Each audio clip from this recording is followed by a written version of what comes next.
Alors nous sommes aujourd'hui donc vendredi, on est le 2 Nissan et nous sommes arrivés d'Af Kaf Aleph de Shabbat. Kaf Aleph, nous sommes à la 5e ligne. 6e ligne. On a dit dans la Mishnah, Velo Beshemen Qirq. On n'a pas le droit d'allumer avec de l'huile de Qirq. Alors là, on m'a dit, Maïshemen Qirq, c'est quoi cette huile de Qirq? Amal Shmuel, il a dit Shmuel. J'ai demandé à tous les marins, ils m'ont dit, il y a un oiseau dans les océans et il s'appelle Qirq. Voilà, on n'a pas le droit d'utiliser de l'huile de cet oiseau pour allumer les néron de Shabbat. Rav Ishaq, lui, il a dit, qu'est-ce que c'est Qirq? C'est tout simplement de l'huile de coton. Qaza, c'est de coton.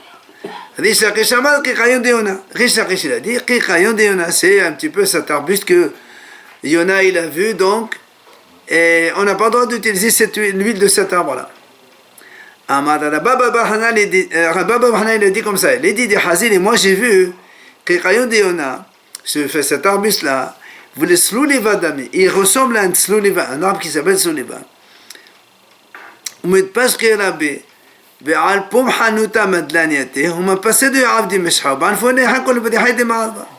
il a dit en fait cet arbuste il ressemble à un Tslouliva. Il pousse à côté de l'eau, il y a des bouts comme ça. Et les gens, ils le mettent devant la porte de leur magasin pour avoir de l'ombre et de la bonne odeur. Et de ces noyaux-là, ils font de l'huile. Et avec ces branches, les gens, ils viennent, à l'ombre de ces branches, apparemment il a un gros branchage, un gros feuillage. Les malades d'Israël, ils viennent s'abriter. Amar Rabba, maintenant qu'on a fini avec l'interdiction des huiles et des mèches, Amar Rabba, il a dit Rabba, pourquoi les haramim ont interdit certains produits pour ne pas faire des mèches pour allumer les néron de Shabbat? Parce que parce que le feu n'attrape pas bien dans les mèches, il sautille sur les mèches et donc il va s'éteindre, il ne marche pas. Donc c'est pour ça qu'on a dit c'est assourd de utiliser ces mèches-là. Maintenant, Shmanim, mais pourquoi Haramim interdit certaines huiles? Parce que donc ils sont pas donc attirés vers la mèche. Les huiles donc ils font que la mèche ça n'est pas très bien et donc c'est pour ça que on n'a pas le droit de mettre ces huiles là. Il vient alors Abaye et pose la question à Rabba. Il lui a dit Shmanim she'am haramim, les huiles que les haramim ont dit donc toute la liste qu'on a vue nous dans cette Mishnah qu'on n'a pas le droit d'allumer avec ces huiles. Alors il lui a dit, est-ce que, est-ce qu'on peut par exemple rajouter un peu d'huile cachère et on allume avec ça? Les deux hypothèses. Est-ce que tu vas dire, si aujourd'hui tu ajoutes de l'huile et tu allumes demain, peut-être que tu ne vas pas rajouter et donc ça ne va pas s'allumer, donc c'est pas bon? Ou bien tu dis non, on ne décrète pas. Et tu as le droit si tu mélanges avec un peu de cachère, c'est bon. Amal lui a répondu, il lui dit non, on n'a pas le droit d'allumer, même si tu as mélangé de l'huile cachère. Maintenant, quelle est la raison? Les fichiers, parce que justement, on n'a pas le droit d'allumer avec ces huiles toutes seules. Et même si aujourd'hui tu rajoutes, demain on craint que tu ne vas pas rajouter, et donc ça ne va pas s'allumer, et donc c'est assaut. Alors, l'Agma a dit, il lui a objecté, Abaye lui dit, mais voilà, on a vu dans une braïta, c'est marqué dans la Tosefta, Kalar davar shemadlikin bo. Al-gabe davar she'en madlikin bo, en madlikin bo. L'Agma a dit comme ça, si un homme il a enveloppé quelque chose avec lequel on peut allumer, sur quelque chose, donc c'est une mèche quoi, autour d'une chose qu'on n'allume pas, alors en madlikin bo. On n'a pas le droit d'allumer. Rashbag il dit, chez le Bet Abba, moi dans la maison de mon père, mais donc qu'est-ce qu'ils faisaient? Ils entouraient une mèche autour d'une noix et ils allumaient avec ça. Or nous on sait que la noix, ça ne s'allume pas, c'est pas une mèche la noix, c'est pas inflammable. Et donc pourtant Rashbag il dit que il pouvait entourer donc la mèche qui est normalement donc on peut allumer avec Shabbat autour d'une noix, il mettait ça comme une mèche. Alors on m'a dit tu vois bien que même si on mélange une mèche cachère avec une mèche qui n'est pas bonne, ça marche, on a le droit d'allumer. La question n'était pas sur l'huile. C'est pareil, de l'huile avec de l'huile, de mèche, c'est pareil. Amal, il lui a dit il dit, au lieu de m'objecter avec le Rashbag, regarde ce qu'il a dit le Tanakama. Le premier Tana, il a dit on n'a pas le droit. Donc c'est bon, ça, c'est comme moi. Ah, il lui dit non, la Kashia, Ma'aserav. Il dit non, c'est pas pareil. Quand on raconte une histoire dans la Gemara, c'est un fait accompli. Si on les haramim, ils font ça, c'est que c'est comme ça. C'est pas ça, donc, c'est la halal est comme ça. Donc il y a une question, toi tu as dit qu'on ne peut pas allumer. Et Rashbag, il a dit on peut allumer. Mais comment Kashia? Alors donc comment? On m'a dit, n'est-ce pas? C'est pour allumer. Donc, quand on mettait la mèche autour de la noix, donc c'est pour allumer. Donc, on a le droit. Toi, tu as dit, on n'a pas le droit. Hein? Alors, on m'a dit, non. Là, les hakpot. Tu sais pourquoi ils mettaient la noix sur la mèche? Comme ça, la mèche, elle flotte. Elle ne s'enfonce pas. C'est pour ça qu'ils mettaient la noix. Les hakpot, c'est bon pour les faire flotter. Alors la m'a dit très bien, et les hakpot, mais si c'est pour faire flotter, alors pourquoi Tanakama il a dit que c'est assaut? Puisque le premier Tana il a dit on n'a pas le droit. Alors il a dit non, Kula Rashbag, en vérité, toute la Tosefta, c'est Rabban Shimon Gamliel qui l'a enseigné. Et en vérité, il manque un morceau, voilà comment il faut lire. D'abord, il dit comme ça. Quand on enveloppe quelque chose de cachère autour de quelque chose qui n'est pas cachère, alors on ne peut pas allumer avec. Mais il faut rajouter ça. Quand est-ce qu'on a dit on n'a pas le droit? Les hadir. C'est pour quand on veut allumer, effectivement, on ne peut pas mettre une mèche dans une autre mèche et l'autre, elle n'est pas cachère. Aval, les harpot, muta. Mais si c'est pour la faire flotter, pour éviter que la mèche s'enfonce, on entoure autour d'une noix, alors ça c'est bon, c'est muta. Et continue comme ça. Et chez Rabban Shimon Gamliel, parce que justement, grâce au témoignage de Rabban Shimon Gamliel, qui a dit qu'eux ils faisaient comme ça.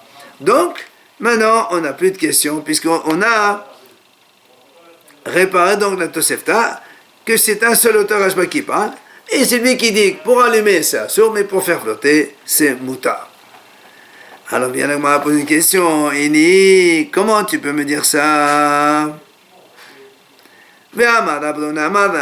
Pourtant nous on a vu Rabrona au nom de Rabbi l'a dit, Helev mehutar, de la graisse fondue, ou encore les graisses les entrailles de poisson qu'on a fait fondre. Adam noten le toroshem, un homme il peut rajouter un peu d'huile normale, qui a donc normalement on peut allumer avec, et on allume. Et là, donc tu vois bien que la graisse fondue et les entrailles de poisson, ça allume, on n'allume pas avec. Mais si on rajoute un peu d'huile, ça marche. Alors pourquoi lui il a dit non? Alors la moine répond, la moine dit c'est pas pareil. La graisse fondue et les entrailles de poisson, ceux-là, c'est-à-dire eux-mêmes, en vérité, ça fait de la bonne huile pour allumer des mèches, c'est bien ça. C'est valable. Alors que, alors les autres huiles qu'on a vu nous donc dans la Mishnah, ceux-là, ils sont pas bons. Et ils ne peuvent pas attirer la mèche avec eux. Alors donc le m'a dit, mais si c'est comme ça, alors pourquoi ils ont dit le haramim c'est assourd de faire ça? Il dit non,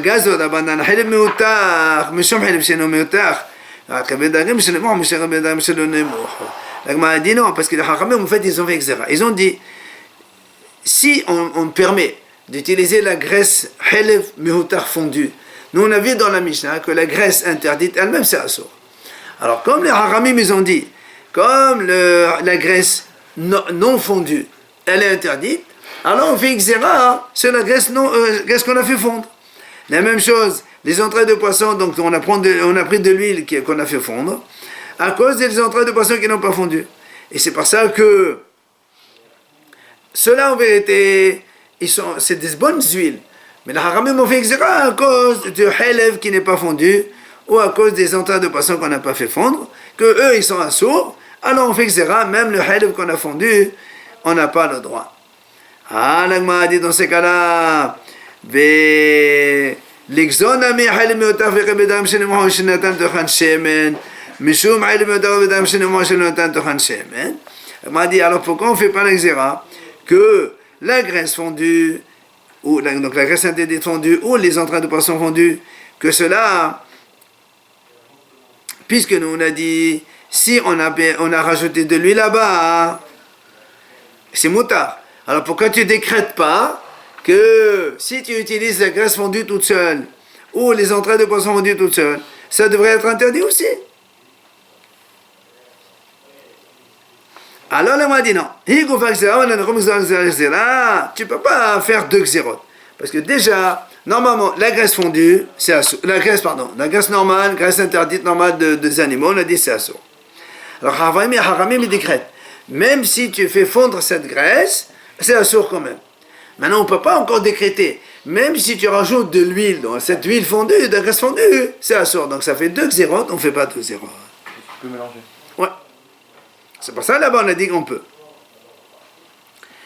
Tane Rami Barhama. Il enseigne Rami Barhama, Ptilot Ushmanim, chez Amna Hamim Adren Shabbat, les mèches et les huiles que les Hachamim ont dit. On n'a pas le droit d'allumer avec Nerot Shabbat, donc c'est notre Mishnah qu'on a vu. On n'a pas le droit non plus de les utiliser au Beth Amikdash pour allumer la menorah. Pourquoi? Et dit, parce que c'est marqué dans le passouk, pour allumer la flamme tout le temps. Alors on m'a dit quel rapport? Où tu as vu là les huiles et tout ça? On m'a dit, en vérité, c'est lui-même qui a enseigné, c'est lui-même qui a expliqué là, donc expliqué cela. Il a dit, parce que le passouk il dit, il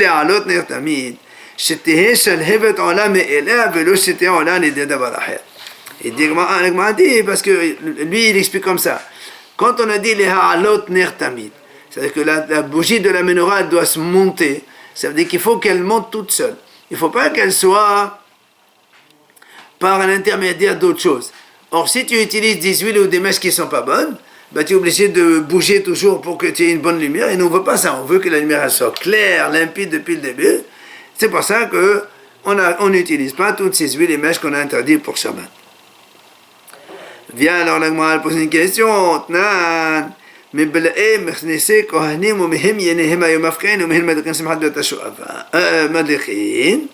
L'agma a dit, pourtant nous on a vu que à partir des pantalons des Kohanim qui sont usés ou des ceintures des Kohanim qui sont usées, les gens, donc à l'époque, ils faisaient justement des grosses mèches pour allumer avec Simchat Bet HaShoeva. Vous vous rappelez? Donc on a parlé de Simchat Bet HaShoeva à Chol HaMoed Sukkot. Ils faisaient une grande fête là-bas au Beth Amikdash. Ils allumaient de grosses flammes et tout ça. Et on utilisait ça à partir des pantalons usés et ceintures des Kohanim. Or, nous savons que dans la ceinture des Kohanim, il y a de la laine. Et nous on a dit dans la laine, c'est pas bon. Alors comment toi tu me dis maintenant, ceux qui sont interdits Shabbat, c'est interdit au Beth Amikdash. Et voilà, ici on les utilise au Beth Amikdash. Alors il dit c'est pas pareil. Là-bas, Simchat Bet HaShoeva Shan. Là-bas, il n'y a pas marqué les ha'alot ner tamid. C'est pour la joie de Bet HaShoeva, Simchat Bet HaShoeva. Ça a été instauré par les Hachamim par la suite. Et donc ça n'a rien à voir avec la menorah dans laquelle la Torah a dit il faut que la flamme elle monte toute seule. Ça n'a rien à voir. Tashema, encore, elle m'a dit. Détail là-bas, matin, berdi qu'on a chebalou, mafkain otam hima simte otam mikdash. Alors on m'a dit, tu vois, il y a marqué aussi les vêtements des Kohanim qui ont été usés, donc on fabrique avec des mèches pour le Beth Amikdash. Tu vois bien qu'il y a marqué les mèches du Beth Amikdash. Donc ça, c'est les mèches, c'est pour la menorah. Mais il a dit que là, n'est-ce pas qu'on parle de la ceinture aussi, donc là-bas aussi il y a de la laine. Alors il a dit non, là, des votes. On parle seulement des voûtes, pardon. Des voûtes, c'est le lin. Voilà, c'est que le lin. Et là, le lin, on a dit que c'est bon. Amar Ravuna, il a dit Ravuna. Ptilot ushmanim she'amno hachamim en madriken ben b'Shabbat. En maderin bahem b'Hanouka bin b'Shabbat bin b'Chol. Il a dit Ravuna, donc, les mèches et les huiles que les Hakamim ont interdit d'allumer avec les Nerot Shabbat, eh bien, on n'a pas le droit non plus d'allumer avec les Nerot Hanouka, mais pas que Shabbat, même en semaine. Alors, il m'a dit pourquoi. Amar Rava, Maït Amad Ravuna. Quelle est la raison de Ravuna? Il dit parce que, parce que normalement, même si la lumière n'est pas bien, en quoi ça te dérange? Tu allumes, après tu t'en vas.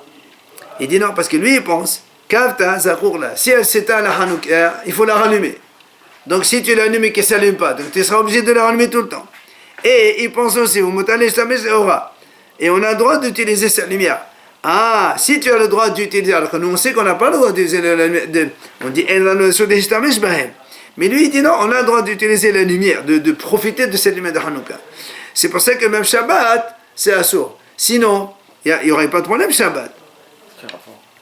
Parce que si tu dis que la lumière de Hanouka, on n'a pas le droit de profiter, ben, tu peux allumer Shabbat, puisque après, même si ça ne t'allume pas, c'est pas ton problème. De toute façon, tu n'as pas le droit de t'éclairer avec ça. Donc tu ne vas pas venir à arranger la lumière. Une mère normale, oui, parce qu'on s'éclaire. Mais une Hanouka, si on te dit que c'est à sort d'utiliser, de profiter, tu ne peux pas toucher. Alors lui, il pense qu'on a le droit de s'utiliser le Nerot Hanouka. Donc c'est pour ça que même Shabbat, tu n'as pas le droit d'allumer le Nerot Hanouka avec cela. Ça, c'est Ravuna. Rav Hazda Amar, Madiqin Bahen Bachol, Avallo B'Shabbat. Rav Hazda lui, il dit non. On a le droit d'utiliser ces huiles et mèches en semaine pour les Nerot Hanouka, mais pas Shabbat. Pourquoi? Quelle est sa raison? Pas Shabbat, parce que lui, il pense, Kavta en Zakourna.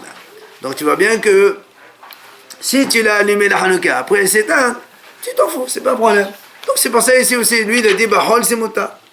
Mais Shabbat, lui aussi, il dit que c'est assourd. Parce que pour la même raison. Comme on n'a pas le droit d'utiliser la lumière, lui, il dit qu'on a le droit de profiter de la lumière de Hanouka. Donc tu peux revenir à arranger la mèche. C'est pour ça que Shabbat, c'est assourd. Amar Rabbi Zera, Amar Ramata. Il a dit Rabbi Zera au nom de Ramata. Certains disent Rabbi Zera au nom de Rav. Il a dit Tilot ushmanim she'amnu hachamim en maderin behen meshabbat, maderin behen b'Hanouka ben b'Chol ben meshabbat. Ce qu'on a dit tout à l'heure, les mèches et les huiles, que les hachamim ont dit on n'a pas le droit d'allumer avec les Nerot Shabbat, eh bien on peut allumer avec Nerot Hanouka aussi bien en semaine que Shabbat, comme on a vu avec Ravuna. Amar Rabbi Me'amah et Ahmed Rav. Il a dit Rabbi Me'amah, quelle est la raison de Rav? Lui aussi, il dit Kavta en Zachour là. Si elle s'est éteinte, ça n'a pas d'importance. Donc tu l'as allumé, même si après c'est éteint, c'est pas grave. C'est pour ça que Chol en semaine, c'est motard. Mais la solution, et comme Shabbat, on n'a pas le droit d'utiliser la lumière de Hanouka, alors c'est pour ça que même si tu l'allumes avec une huile qui n'est pas très bien, qui ne va pas tenir, eh ben ça n'a pas d'importance, puisque tu ne viendrais pas à arranger la mèche, puisque c'est assourd d'utiliser la lumière de Hanouka. Amadou harabanan kamede abaye mishimede Rabbi Yirmiyah velo kibela. Les Hachamim ont donné cet enseignement-là au nom de Rabbi Yirmiyah, mais Abaye, il ne voulait pas accepter cet enseignement. Qui atteint Ravin, quand il est venu Ravin d'Israël, alors de nouveau les Hachamim, ils ont dit le même enseignement, et que c'est Rabbi Yohanan qui a dit ça. Et Abaye, il a accepté. Abaye, il a dit comme ça, Ama et Zaka, et si j'avais eu le mérite, j'aurais dû donc la prendre depuis le début, et je l'aurais accepté avant. Agma a dit, mais qu'est-ce que ça change? De toute façon, maintenant tu l'as appris, ça ne change rien. Il dit non. Maintenant, Agma a dit non. Parce que quand on apprend jeune, on retient mieux que quand on apprend plus âgé. Donc c'est pour ça qu'il aurait préféré apprendre ça dans la précédente fois. Alors l'Agma a dit, quand on a dit tout à l'heure Kavta en Zakour là, si elle s'est éteinte, la Hanoukia, ça n'a pas d'importance. L'Agma a dit comment? Pourtant on objecte, pourquoi? Il y a marqué mitzvah, la mitzvah de l'allumage des Nerot Hanouka, à partir du coucher du soleil, jusqu'à ce qu'il n'y ait plus de piétons dans la rue. C'est-à-dire, nous on sait que c'est une bonne demi-heure. Alors il m'a dit, qu'est-ce que ça veut dire ça? Mais n'est-ce pas que ça veut dire que c'est assez éteinte, il faut la le rallumer encore. Comment toi tu me dis c'est assez éteinte, ça n'a pas d'importance? Alors il m'a dit, non, tu n'as pas compris. Il dit, c'est pas que quand on a dit que depuis le coucher du soleil jusqu'à la fin des piétons dans la rue, c'est pas que c'est assez éteint, tu dois la rallumer, pas ça du tout. C'est que si tu n'as pas encore eu le temps de l'allumer au coucher du soleil, tu as encore une demi-heure jusqu'au moment où les piétons ils cessent de marcher dans la rue. Mais Nami, ou encore, je peux te répondre, la Bretagne qui a dit, donc depuis le coucher jusqu'à la fin des piétons dans la rue, les shi'ora, c'est pour te dire, voilà ce qu'il y a, le shi'o d'huile que tu dois mettre pour que la Hanouka dure, elle reste allumée, c'est celui-là. Donc nous on sait que c'est une demi-heure. Mais ça ne veut pas dire que si elle s'est éteinte, tu dois la rallumer. Donc c'est pas une preuve pour toi.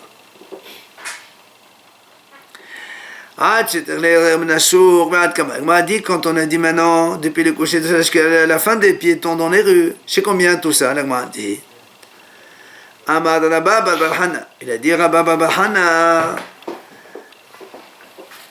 Amar Rabbi Hanan, au nom de Rabbi Hanan. Adi Khalia, Righla de Tarmoudae. Jusqu'à ce qu'il se termine l'IP de Tarmoudaim. Ces Tarmoudaim, il dit, ce sont des gens qui ils vendaient du bois. Alors évidemment, comme à l'époque, pour s'éclairer le soir, on allumait du bois, on se faisait des lumières et même pour le chauffage aussi, mais c'est plutôt pour la lumière. Alors cela, il reste un peu tard, jusqu'à vraiment la tombée de la nuit, et c'est pour ça qu'on a dit ce chiron-là, hein, c'est le moment où les Tarmoudaïm, ils sont encore dans les rues en train de vendre du bois. Tano Rabbanan Chachamim enseigne. Mitzvat Hanouka ner ish oveto. La mitzvah de Hanouka, il faut une veilleuse pour chacun. Pour une ish oveto, un homme dans sa famille. C'est-à-dire tout le foyer, tout le monde, toute la famille allume une veilleuse. Donc chaque soir, une veilleuse. Ceux qui ils font hiddur, meilleure mitzvah. Il faut une veilleuse pour chaque membre de la famille. Donc le monsieur et madame, le couple, c'est un. Et pour chaque enfant, on fait une Hanoukia. Comme ils font les Ashkenazim aujourd'hui. Maintenant, ceux qui font hiddur encore plus, alors là, il y a deux façons. Il y a la vie de Beth Shammai. Beth Shammai omrim, Yom Nishon Madir Shemona, Mekan Valer Pohet Veoler. Beth Shammai disent, le premier jour, on allume 8. Et le deuxième, 7. Et ainsi de suite, on va en dégradant. Au Vetelel omrim, et nous on fait comme ça. Yom Rishon Madir Kahat, Mekan Valer Moussef Veoler. Le premier jour de Hanouka, on allume une veilleuse. Le deuxième, 2, et ainsi de suite, jusqu'à 8. On va en augmentant. Amar Ola, Idi Ola, Pligeba Atre Amoraï Bemaraba. Cette mahnouk est entre Beth Shammai et Beth Hillel. Il y a aussi deux Amoraïm en Israël qui ont discuté de cela. Rabbi Yossé bar Ravin et Rabbi Yossé bar Zvida. Donc Rabbi Yossé, les deux Rabbi Yossé. Hadamar, il a dit, Tamad de Beth Shammai, Kener Damim Anachnasim. Tamad de Beth Hillel, Kener Damim Ayotzim. Il a dit comme ça. La raison de Beth Shammai, pourquoi ils ont dit on fait 8, 7, 6, 5, etc., on va en dégradant, c'est parce que eux, en fonction des jours qui arrivent, Yamim Anachnasim. Donc le premier jour, on allume 8. Le deuxième, il reste encore 7 jours, on allume 7. Le troisième, il reste encore 6, et ainsi de suite. Par contre, la raison de Beth Hillel, c'est en fonction des jours qui sont finis. Le premier jour, on allume 1. Le deuxième, c'est 2. Il y a 2 qui sont partis. Le troisième, 3 qui sont partis, et ainsi de suite. Ça, c'est un des deux Chachamim. Maintenant, à l'autre, il a dit non. La raison, de Beth Shammai qui n'est pas les Hag. La raison de Beth Shammai, c'est comme les bœufs de Hag Sukkot. Dans les bœufs de Hag Sukkot, on amenait un nombre de bœufs. Après, on diminue. Après, chaque jour, on diminue un. Alors, comme les bœufs, ils diminuent, alors aussi, à Hanouka, on va en diminuant. Par contre, et la raison de Beth Hillel est, c'est parce qu'on a un principe dans la sainteté, on monte et on ne descend pas. Donc ici, on monte 1, 2, 3, et 4, et pas dans l'autre sens. Amar Rabba Barhana Amar Rabbi Yohanan. Il a dit Rabba Barhana au nom de Rabbi Yohanan, il y a deux personnes, ou deux sages, ils étaient à Saïdan. Et Had Asa qui est Beth Shammai. Et Had Asa qui est Beth Hillel. Un, il a fait comme Beth Shammai, donc 8, 7, 6, 5, et ainsi de suite. Et l'autre, il a fait comme Beth Hillel, 1, 2, 3, 4, jusqu'à 8. זה נותן טעם לדבר הקנת פניך, וזה נותן טעם לדבר מבחוץ ואין מורה דין. Il a donné sa raison, comme on a dit, c'est par rapport au peuple de Sukkot qui vont diminuant. Et l'autre, il a donné, comme on a dit, Ma'ane Bakodesh Kombetilil, donc on monte de la sainteté, on ne descend pas. Oui, c'est pas dire, ces gens-là, ils ont fait comme ça. Tano Rabbanan, Chachamim enseigne. Ner Hanouka, mitzvah le'anihar pedar betom b'bachutz. La veilleuse de Hanouka, il faut une mitzvah de la mettre à l'entrée de sa maison, à l'extérieur. Donc, comme ça, les gens, ils la voient. C'est ça le Pirsum Nissa de Hanouka. Maintenant, si maintenant il habite à l'étage, il ne peut pas la mettre en l'air. Qu'est-ce qu'il fait? Il la met dans la fenêtre qui donne sur la rue Arshot-Arabim. Comme ça, les gens en passant, ils regardent. Maintenant, au moment où il y avait la sakana que les goyim interdisaient d'allumer les lumières, il dit, les Perses, ils avaient une loi, qu'un jour de fête, eux, ils allument, il n'y a personne qui a le droit d'allumer les lumières chez lui à la maison. Alors nous, quand on est en plein Hanouka, comment on fait? Alors on a mis, il la pose dans sa table en cachette, il n'a pas besoin de la publier devant la fenêtre, sinon après les goyim, ils vont venir l'embêter.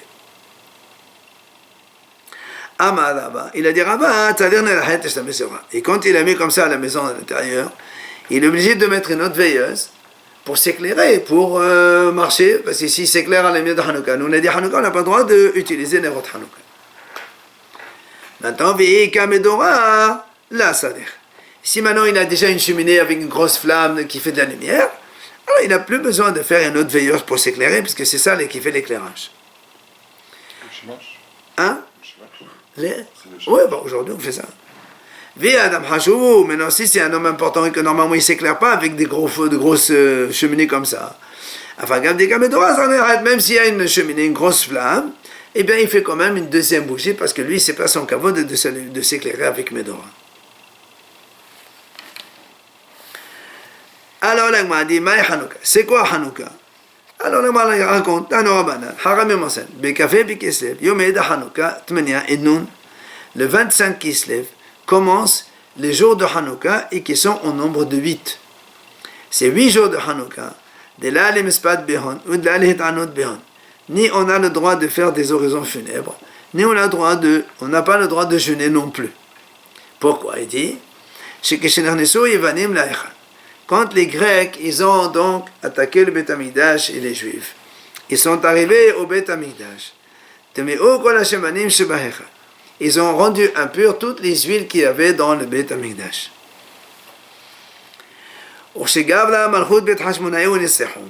Et quand la famille des Hashmonaïm, et donc ils se sont battus contre eux et les ont gagnés,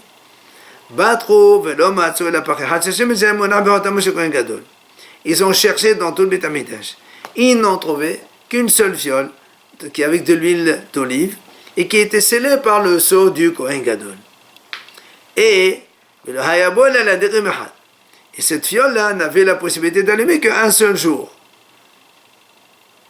Il y a eu un miracle donc, mais ils sont parvenus à allumer avec cette petite fiole 8 jours le temps de faire donc de confectionner une nouvelle huile d'olive. Et grâce à ce miracle,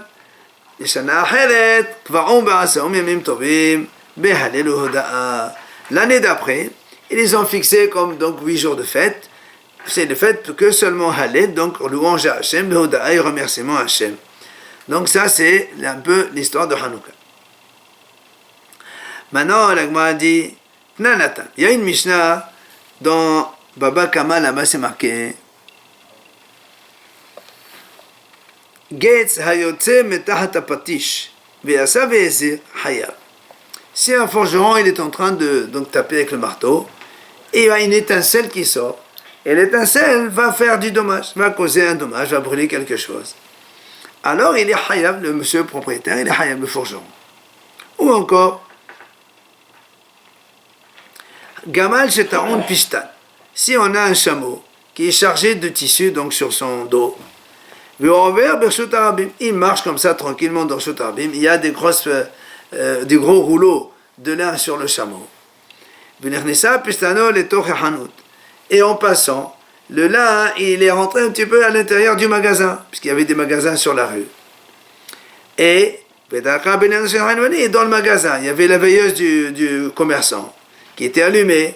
Et comme le lin, il est entré par la porte, lors du passage du chameau, le lin, il a touché un petit peu la veilleuse. Alors ça a pris feu. Mais il a donc incendié toute la place là-bas. La Mishnah là-bas dit, évidemment, c'est le propriétaire du chameau qui est Hayav, qui doit payer les dommages de tout cela. C'est lui qui a causé le feu. Est-ce que c'était Hanouka? Non, pour l'instant, c'est rien. Non, c'est un cas simple. Il passe dans la rue. Le magasin, il est dans la veilleuse, elle est à l'intérieur du magasin pour éclairer le commerçant quand il vend. Et le tissu du chameau, il a touché le feu là-bas. Et ça a fait un feu. Donc le propriétaire du chameau, il paye. Maintenant, il dit, si maintenant le commerçant, il a mis sa veilleuse à l'extérieur du magasin, et le chameau, il est passé, et il a pris feu, là, c'est le propriétaire du magasin qui est Hayav, parce qu'il n'a pas le droit de mettre la veilleuse dehors. Rabbi Yehuda Omer, Bener Hanouka, pato. Rabbi Yehuda dit, mais si c'est une veilleuse de Hanouka, alors il ne paye pas, pato, parce qu'il a le droit d'allumer les autres Hanouka. Alors la Gemara dit Amar Ravina. Il vient Ravina et dit Zotomeret. À partir de cette Mishnah, on déduit la chose suivante. Ner Hanouka misva le'aneha betor asara. Ça veut dire que le Ner Hanouka, il faut le mettre dans les 10 tfahim, donc en dessous de 1 mètre. Pourquoi? Parce que parce que si vraiment on peut la mettre à 2, 3, 4 mètres, pourquoi on a dit que le magasinier, le propriétaire du chameau, on a dit, si c'est Ner Hanouka, c'est pas tout. Pourquoi il n'est pas tout? On a dit comme ça, si le commerçant, il met la veilleuse de Hanouka à l'extérieur du magasin, parce qu'il habite là-bas. Donc il la met à l'extérieur, on a dit c'est pas tout. Mais si il peut la mettre à 4-5 mètres de haut, pourquoi il n'est pas tout? Normalement, il aurait dû la mettre plus haut. Comme ça, quand le chameau il passe, le chameau avec son chargement, ça fait 1, 2, 3 mètres. Alors c'est rien du tout, il ne touche pas. Alors, mais si, alors, pourquoi tu dis il n'est pas tout? Ça veut dire que les Nerot Hanouka, il faut le mettre plus bas. Donc là, on a déduit que c'est ça. Que moi, donc, en dessous de 10. Alors, là, on m'a dit non. Non, je peux te dire que c'est pas une raison. La seule raison pourquoi lui il a mis en bas, tu peux pas lui exiger en haut, parce que si tu lui dis qu'il faut la mettre trop haut, alors il va même pas faire la mitzvah. Il va être atzel, il va être l'imnorim, mais il va pas. Et tu dis moi je peux pas mettre une Hanouka à 4-5 mètres. Alors c'est pas ça qu'il a mis ça, mais donc il n'y a pas une preuve comme quoi c'est une mitzvah de la mettre dans les Sarat Fahim. Voilà, ça.